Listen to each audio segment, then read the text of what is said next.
যদি আপনি স্টিমে কোনো লাইসেন্স পাওয়া যায়নি ত্রুটির সম্মুখীন হন, তাহলে এটি সমাধানের জন্য ধাপে ধাপে এই গাইডটি অনুসরণ করুন। স্টিমের ডাউনলোড ক্যাশে খালি করুন। স্টিম খুলুন এবং উপরের বাম কোণে থাকা স্টিম আইকনে ক্লিক করুন। সেটিংসে যান এবং ডাউনলোড ট্যাবটি নির্বাচন করুন। ডাউনলোড ক্যাশে খালি করুনে ক্লিক করুন। এই প্রক্রিয়াটি সম্পূর্ণ হতে কিছুটা সময় লাগতে পারে। প্রক্রিয়া শেষ হলে স্টিম পুনরায় চালু করুন এবং সমস্যাযুক্ত গেমটি চালানোর চেষ্টা করুন। স্টিম বিটা ক্লায়েন্ট সক্রিয় করুন। আবার সেটিংসে ফিরে যান, তারপর ইন্টারফেস নির্বাচন করুন। ক্লায়েন্ট বিটা পার্টিসিপেশন বিভাগটি খুঁজে বের করুন এবং স্টিম বিটা আপডেটের জন্য সাইন আপ করুন।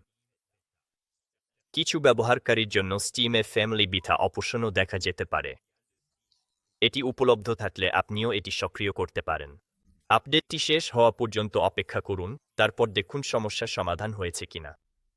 দল ফাইলগুলো ডাউনলোড করুন এবং প্রতিস্থাপন করুন।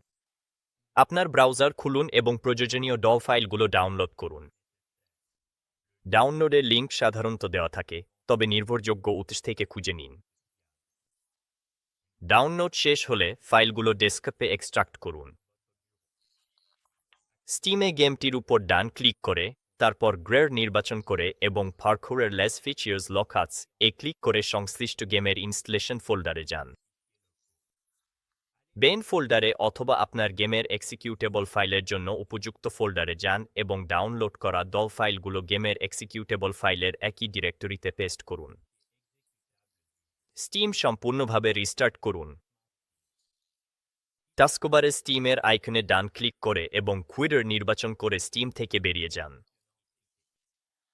নিশ্চিত করতে যে স্টিম পুরোপুরি বন্ধ হয়েছে, control plus shift plus escape চাপুন খুলতে।